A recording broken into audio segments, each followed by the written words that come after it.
Public ఇప్పుడు మా రాముల తాత ముచ్చట పట్టుకొచ్చేయాలి కదా. మరి పెద్ద మనిషి ఏం వార్త తీసుకొస్తున్నాడో అరుచుకుందాం పాండ్రి. ఓ తాత ఏం చేస్తున్నావే? ఏంద్రా మామూలు అని చెప్పి మా వాళ్ళని పంపిస్తే నా పిల్లం ఊరిపోయిందని ఎలాగొచ్చినావాట ఏంద్రా?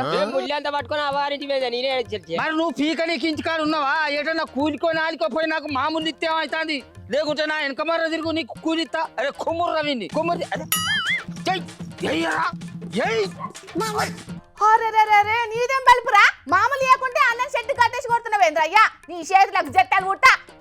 ఆగు రాగు రాగు. ఏ కొడుక పైల్మాన్ పాపారాములు ఇక్కడ నేను మామూలు అడిగింది అనుకో, గజ గజ వనుక్కుంటా జేబులో పెట్టి తీసుకొచ్చి నా జేబులో పెట్టాలి, అర్థమైందా? లేకుంటే గజాల గజాల లెక్కెంబడి వలుగుతాయి. ఏమనుకుంటానవురా? ఏంది పైల్మాన్ పాపారాముల్వా? ఇంతకే ఎవడ్రా నువ్వు? ఏ నుంచి వెళ్ళొచ్చినావు చెప్పు. మా తాత కనుక అక్కడికి వచ్చిందనుకో నిన్ను ఉరికించుకుంటూ కొడతాడు. ఏమనుకుంటున్నావా? కాశీబుగ్గ సెంటర్ కాడ పాత సీపీలు అమ్ముకునే దాని లెక్క కానొస్తాంది. ఎవైతే ఇది? ఏమే అప్పటి నుంచి చూస్తాను ఎక్కువ తక్కువ మాట్లాడతాను. అసలు ఏం చేస్తావే నువ్వు? దీని దగ్గర మామూలు అడిగినారా? మన ఏరియా కాదన్నది. ఇప్పటికే చాలా ఎక్కువైందిరా నీకు.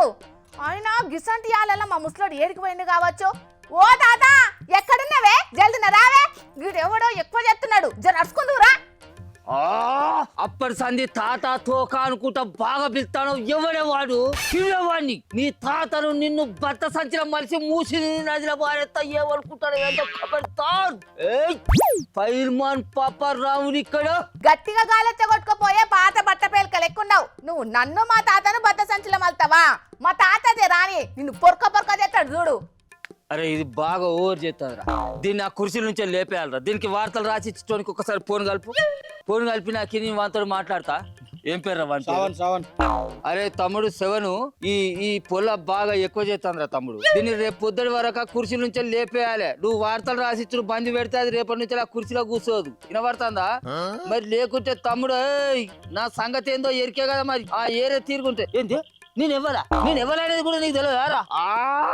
అందుకేరా మనం ఎవ్వరు గుర్తుపడతాడు కాబట్టి మన మీద ఒక 20-30 కేసులు కావాలరా.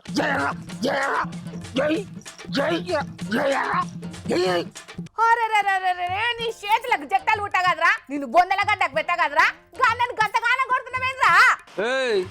నువ్వు పోయి పోలీస్ స్టేషన్లో నా మీద కేసు పెట్టాలి. ఒక్కటి కాదు, నువ్వో కేసు, నీ పెళ్ళం, నీ కొడుకు, నీ బిడ్డ, మీ వాడకట్టోళ్ళు అందరు కలిసి నా మీద ఒక 10-20 కేసులు పెట్టుర్రి. అర్థమైందా?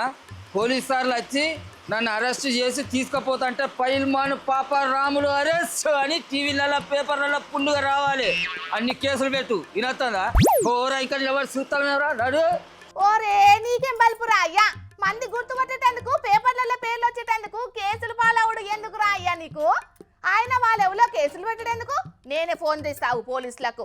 వాళ్ళే వచ్చి నిన్ను పొరక చేస్తారాగు. అబ్బాయి కొడుకు, అరే వీడు పోయి కేసు అన్న పెట్టిండో పెట్టలేదో కానీ ఇప్పుడే పోలీసు సార్ల సైరన్ వస్తుంది ఏంద్రా? ఇప్పుడు కనుక మనం దొరికినాం అనుకో కొడుక పొరక చేస్తారు. నేను పోయి ఏమన్నా దాచుకుంటే మీరు కూడా ఎక్కడికన్నా ఉడకరా? అగ్గరో పోలీస్ సార్ల సైరన్ నిన్నరాగానే పైల్మాన్ పాపారాములు వచ్చి ఎనుగుల దాక్కున్నాడు. ఎందుకు కావచ్చు?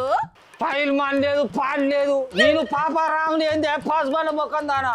నేను వచ్చి రాములేనే, మీ తాత రాములే అనుకున్నా. ఇసంటి తిక్కల పనులు చేసే నక్క తిక్కల మనిషి నువ్వే అనుకున్నా. ఆయన నీకేం పుట్టింది ముసలోడా? ఎన్నర్లేంది ఈ పైల్మాన్ రాములు వేషం కట్టినావు?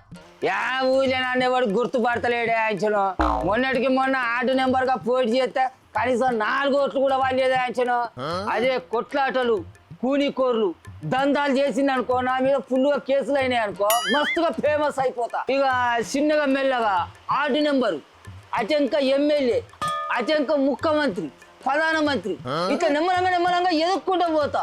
అప్పుడు ఈ పల్లెరాములు పెద్ద లీడర్ రాములు అవుతాడు.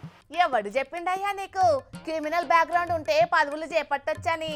అరే ఇప్పుడున్న లీడర్లలో ఎక్కువ మంది లీడర్లకు నేర చరిత్ర ఉన్న లీడర్లు ఎక్కువ ఉన్నారు. తల్లి ఇంకా కొంతమంది మన లీడర్లు అయితే ఎక్కువ కేసులతోటి ఫస్ట్ సెకండ్ ప్లేసులనే ఉంటారు. ఎక్కడికి పోయినా మనోళ్ళు ఫస్ట్ సెకండ్లలోనే ఉండాలని అంటే మనోళ్ళు కేసులలో కూడా ఫస్ట్ సెకండ్లలోనే వస్తాడు. ఎక్కువ కేసులు పెట్టుకొని చాలా గ్రేట్ మన లీడర్. ఏం చేద్దామే మరి అసంటోళ్ళే మనల్ని వాలించుకుంటా మనకు నీతులు చెప్పబట్టిరి. జనాలు కూడా అసంటోళ్ళనే ఎక్కువ నమ్మబట్టిరి. అందుకేనే నా మీద ఓ 10-20 కేసులు అయినాయి అనుకో, ఎసంటి పసారాలు లేకుండా ఎవరి సాయం లేకుండా నేను ఒక పెద్ద లీడర్ అవ్వచ్చు. అందుకేనే నీకు పుణ్యం ఉంటుంది. నువ్వన్న ఒక 10-20 కేసులు నా మీద అయ్యేటట్టు చూడే నీకు పుణ్యం ఉంటుంది. ఒక్క పోలీస్ కేసులు అయితే సరిపోతుందా, లేకుంటే పోలీస్ సార్లతోటి తండ్రులు కూడా కావాలనా? అబ్బా గసని కేసులు వద్దు నాకు. కేసు అంటే ఎట్లుండాలి ఎరికేనా, నేను పోలీస్ స్టేషన్ పోకముందుకే నాకు బెయిల్ వచ్చేటట్టుండాలి. కానీ టీవీలలో పేపర్లలో పెద్ద బిగ్ బ్రేకింగ్ వార్త, ఇప్పుడే అరెస్ట్ అయిన పైల్మాన్ పాప రావులు అనేటట్టు ఒక 2-3 రోజులు వాటిలో మారు మోగాలి.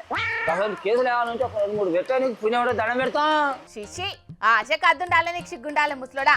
అసలు బతుకు లేకుంటేందే మంచిగా 4 వద్దులు బతుకుతే చాలదానే. ఈమె కేసులు పెట్టువంటే నీతులు నిలుగుతాంది. అరే రావులుగా బయటికి రారా నా కొడుక. అరే లచ్చులుగా ఏదో నా బుద్ధి గడ్డి తిని నిన్న అట్లా వచ్చినా కానీ నన్ను ఈ ఒక్క పరికి క్షమించరా ప్లీజ్ రా.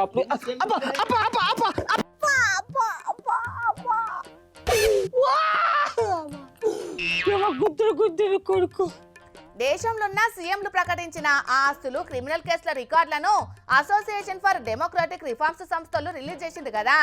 దాని ప్రకారం చూస్తే ముఖ్యమంత్రుల మీద కూడా బగ్గనే కేసులున్నాయి. దాంట్లో 89 క్రిమినల్ కేసులతోటి Telangana CM Revanth Reddy sir first ప్లేస్లో ఉన్నాడు. అందుకే మా ముసలోడు కూడా కేసులు ఎక్కువ ఉంటే జల్దిన పెద్ద లీడర్ కావచ్చని అనుకుంటున్నాడు. కానీ ప్రజల కోసం పోరాటాలు చేసేటప్పుడు కేసులు అవుతాయి, అంతేగాని కేసులు అయితే లీడర్లు అవుతారు అనుకుంటే అది ఎన్నటికీ జరగని ముచ్చట్నే. ఏమంటారు?